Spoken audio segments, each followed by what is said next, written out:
السلام علیکم ورحمۃ اللہ وبرکاتہ۔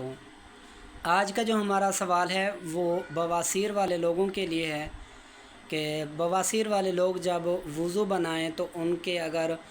بواسیر کی وجہ سے پھنسی نکلی ہوئی ہے جس کو چھالا بھی کہیں اور اس سے جو ہے خون نکلتا ہے تو کیا وضو ٹوٹ جاتا ہے یا وضو برقرار رہتا ہے،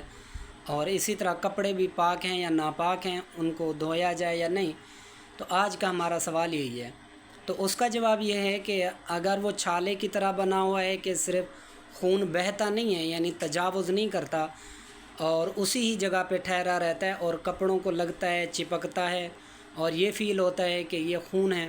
تو ایسی صورت کے اندر نہ تو وضو ٹوٹے گا اور نہ ہی وہ کپڑے ناپاک ہوں گے، ان سے نماز اور عبادات جائز ہیں اور صحیح ہے۔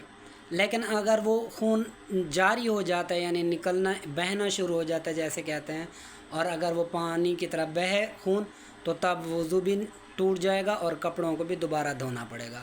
لیکن یہ عام طور پر زیادہ تر ایسا نہیں ہوتا، بلکہ پہلی ہی صورت کی جو بتائی ویسا ہوتا ہے کہ وہ خون ایسے فیل ہوتا ہے جیسے وہ چپک رہا ہے یا لگ رہا ہے۔ تو ایسی صورت کے اندر عام طور پر جو ہے وضو نہیں ٹوٹتا اور وضو بھی برقرار اور کپڑے بھی